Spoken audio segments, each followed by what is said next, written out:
nagsalita na po, kinondina na po ng Estados Unidos yung ginawang pambubuli po nung kampo ni Digong. Yung ginawang pambubuli nung alay ng mga Duterte, mga kababayan, ang China, diyan sa West Philippine Sea. Kahapon po, mga bossing, na-vlog po natin dito mismo sa ating channel na nambomba na naman ang China ng water cannon dahil po pumunta doon sa Baho de Masinloc yung isa sa barko natin upang suportahan po ang ating mga mangingisda, mga bossing. Ay, aba, alam nyo ginawa ng China? Yung barko ng China, binomba na naman po tayo ng water cannon, mga kababayan, nung mga alyado nila Digong. No? Mapapakamot ka na lang dito tapos sasabihin nila, mahal namin ang Pilipinas. Pero ang vice-presidente, hindi man lang makakomento na mahal niya tayo, mahal niya ang West Philippine Sea, ayaw niyang mawala ang West Philippine Sea sa Pilipinas. At hindi lang po yun, mga kababayan. Bukod po sa pambobomba nila nung tubig, binangga din po nila ang ating barko, mga bossing. Yan ang nakukuha natin at napapala po natin sa tropa nila Digong, mga boss. No? Bakit ba natin nasasabi na tropa nila yan? Biruin nyo naman po, ilang taon na naupo ang dating Pangulong Duterte. Mga kababayan, hindi man lang inasikaso yung pagkakapanalo natin sa UNCLOS. Kaya ho ngayon, makapal ang mukha ng China. Di ba? Eto po, siguro akala nila, wala yan, walang sumusuporta dito sa bansa na to. Walang susuporta kung bulihin ko ng bulihin ito. Nagsalita na po ang Estados Unidos, mga kababayan. Siguro kaya ayaw ni Digong, no? Sa Estados Unidos. Kasi ganito. Kasi nakokontra yung mahal niyang China. Sabi ni Stanley Balye, ganyan ba talaga ang ugali ng Vice President na i-anunsyo ang paghihiganti at galit hanggang hukay? Dapat kinikimkim na lang niya in person. Tama kayo. Mamaya pag-uusapan natin yan. Ano?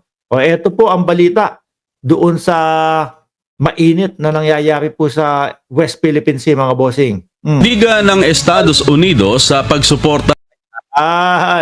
Nanindigan ng Estados Unidos sa pagsuporta sa ating bansa. Nanindigan ng Estados Unidos sa pagsuporta sa Pilipinas matapos ang pinakabagong harassment ng China laban sa mga Philippine vessels sa Baho de Masinloc. Pero maiinit ang ulo ng mga DDS, mga kababayan. Kasi ito, sinusuportahan tayo ng Estados Unidos. Sasabihin na naman yung mga yan, ng mga DDS, wala duwag naman kayo, kulang naman kayo sa kulang naman kayo sa kagamitan. Kung naalala nyo po, mga bossing, yung ating mga bayani nung araw, nung unang panahon, no? Ma'am Chris Rose. Kulang po sila sa kagamitan. Gulok lang po ang gamit. Panlaban doon sa mga sumasakop sa atin. Pero anong nangyari, mga boss? Kahit papaano, namumuhay tayo ng payapa. Namumuhay tayo ng malaya. Nang walang ibang bansang nakakasakop sa atin. Di ba? Dapat marapat po, mga bossing, ibalik natin yun. No? Ibalik natin yung utang na loob natin doon sa ating mga ninuno, doon sa ating mga bayani, sa pamamagitan po ng pagtatanggol din po sa ating bayan. Lalong-lalo na po dyan sa nangyayari sa West Philippine Sea. Upang sa ganon, yung ating mga susunod na henerasyon, maging malaya din po sila, makapamuhay ng maayos, mga kababayan. Wala, iba ang utak ng mga DDS No? Iwan nyo na yan, hayaan nyo na yan. Hindi na mababawi ang West Philippine Sea. Ganyan ho yung mga yan Porky ho, mga kababayan, ang dating Pangulo, naging tuta. Gusto nila maging tuta na po tayong lahat ng China. No? Gusto nila yung mga ganitong, tawag dito, pambubuli ng China, wala na, palagpasin na lang. At meron pang ganang mga magsabi itong mga to, mga kababayan na may gana pa po silang magsabi, mga bossing, na makabayan sila. Biruin mo. Tapos okay lang sa kanila na maipamigay na ang West Philippine Sea. Yung mga ganitong pangyayari po, masaya pa sila. Tuloy. Ayon kay US Ambassador to the Philippines Mary Kay Carlson, itinuturing nilang labag sa batas ang paggamit ng mga water cannon at mapanganib na maneuvers ng China sa isang maritime operation ng Pilipinas noong December 4. Oo naman po mga kababayan no?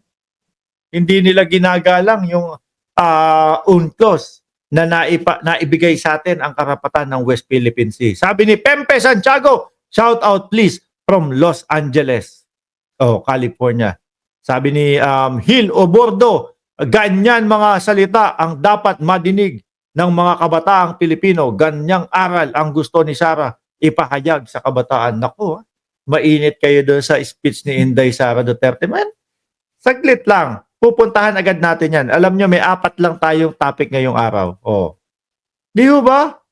Sabi ni Gracious Grace, crab mentality sila, boss. Idagdag mo pa na makapili sila.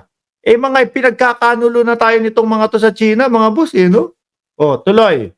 Binatikos din ng mga senador ang agresibong hakbang ng China at iginit nilang dapat tumigil ito at makipagdialogo upang maiwasan ng mas malaking tensyon. Yan naman kayong mga senador. Puro ganyan, puro komento. Tapos mga kababayan, makikita natin nandoon sa PBA, nanonood sila Bato de la Rosa, sila Joel, atin ang West Philippine Sea, pero wala namang mga magawa ho. Mga boss, pagalitan kayo ni Digong. Alam ko, karamihan sa inyo dyan sa Senado bata ni Digong. Pagalitan kayo niya, kinukondenan ninyo ang China. Di ba sabi ni Hot Iceland, Duterte, the ghost maker, 11,000 Davao ghost employees and ghost Mary Grace Piatos, ghost Kokoy Villamin, impeach Pogo Duterte, Davao Sindicatos. Naku ha. Di ba? Hindi natin masisisi si Hot Iceland, mga bossing no? Ganyan yung nakikita natin sa ating Vice Presidente. Ganyan po yung nakikita natin sa dating Pangulo. Alam naman magtahimik-tahimikan lang tayo dito. Di ba? Happy birthday po, Sister Emma Bernardo. Bermihio. Shout out po sa inyo sa mga may birthday ngayon. Anyway, mga kababayan, dakuin natin po itong kay Harry Roque. Yung kay Harry Roque, hawak yata ng sindikato tong si Roque. No? Kaya nakatakas. Ano po ba ang balita dito kay dating spokesperson ng Presidenteng Duterte, no? Na si Harry Roque. Harry Roque sa kinwestiyon ni Senator Sherwin Gatchalian ng Bureau of Immigration matapos makumpirma na nakalabas na ng bansa si dating presidential spokesperson attorney Harry Roque